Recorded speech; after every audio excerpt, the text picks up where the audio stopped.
आने वाले विधानसभा में हम बताएंगे इंशाअल्लाह ताला लालू को, नीतीश को, कि बिहार का मुख्यमंत्री एक मुसलमान भी बन सकता है इंशाअल्लाह ताला। कि राजद ने 22 लोगों को टिकट दिया, जिसमें से सिर्फ 2 मुसलमान हैं, बल्कि 32 टिकट राजद ने अपने 22 माले और सीपीआई के लोगों को दिया है, उसमें सिर्फ 2 मुसलमान हैं।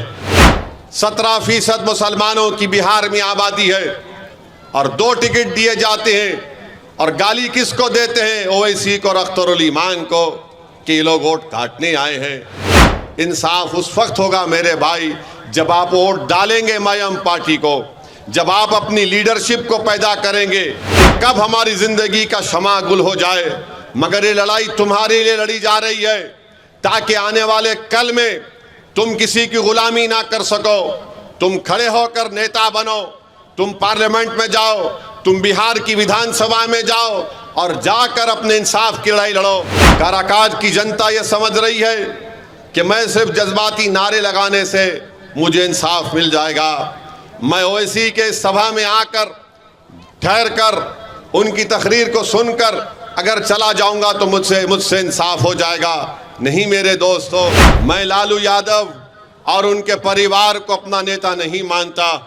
इसलिए नहीं मानता हूं क्योंकि मेरा मानना यह है कि आप में उनसे ज्यादा काबिलियत है। मेरा मानना यह है कि आप में उनसे ज्यादा ताकत है। मेरा मानना यह है कि आप उनसे ज्यादा नंबर में हैं। मेरा मानना यह है कि आपकी आबादी में उनसे ज्यादा हक है। तो जब आप हर एतबार से आगे हैं, आप कब तक इनके पीछे भागेंगे?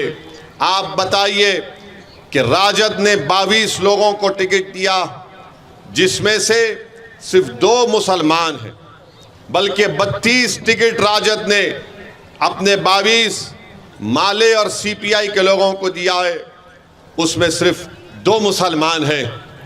17% मुसलमानों की बिहार में आबादी है और 2 टिकट दिए जाते हैं। और गाली किसको देते हैं? ओवैसी को और अख्तरुल ईमान को, कि ये लोग वोट काटने आए हैं।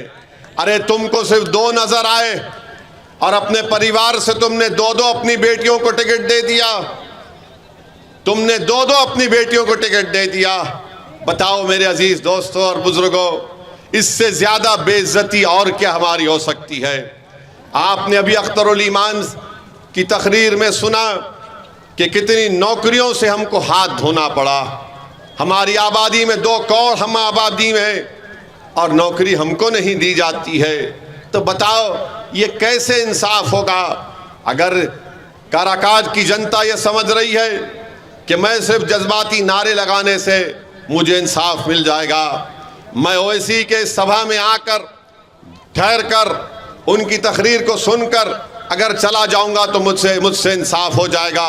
नहीं मेरे दोस्तों, इंसाफ उस वक्त होगा मेरे भाई जब आप वोट डालेंगे मयम पार्टी को, जब आप अपनी लीडरशिप को पैदा करेंगे।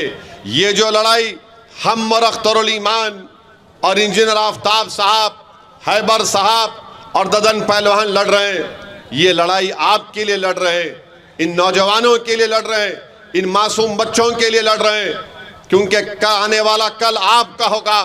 हमारी जिंदगी का भरोसा नहीं कि कब हमारी जिंदगी का शमा गुल हो जाए, मगर ये लड़ाई तुम्हारे लिए लड़ी जा रही है ताकि आने वाले कल में तुम किसी की गुलामी ना कर सको। तुम खड़े होकर नेता बनो, तुम पार्लियामेंट में जाओ, तुम बिहार की विधानसभा में जाओ और जाकर अपने इंसाफ की लड़ाई लड़ो ताकि आने वाला मुस्तकबिल तुम्हारा हो सके। बल्कि मैं बिहार के उन तमाम अल्पसंख्यक समाज के मुसलमानों से अपील कर रहा हूं, क्यों नहीं आप मुख्यमंत्री बन सकते बिहार के? आने वाले विधानसभा में हम बताएंगे इंशाअल्लाह ताला लालू को, नीतीश को, कि बिहार का मुख्यमंत्री एक मुसलमान भी बन सकता है इंशाअल्लाह ताला। हम कब तक इन लोगों की गुलामी करते रहेंगे? MY के नाम पर वोट तो हासिल कर लेते हैं, मगर बताइए आप एक ट्रेन में रेलवे पुलिस का एक शख्स गोली मारता है ट्रेन में, तो आप देखते हैं कि मरने वाले का ताल्लुक बिहार से था। दरभंगा के बाजू मधुबनी की गांव का रहने वाला जिले का कोई राजद का नेता जाकर उस मरने वाले के घर पर जाकर उसको पुरसा नहीं देता। हम गए, हैदराबाद से गए, रहने वाला बिहार का था मगर राजस्थान में रहता था, हम वहां पर गए। बताइए आप कब तक ये नाइंसाफी का दौर चलता रहेगा?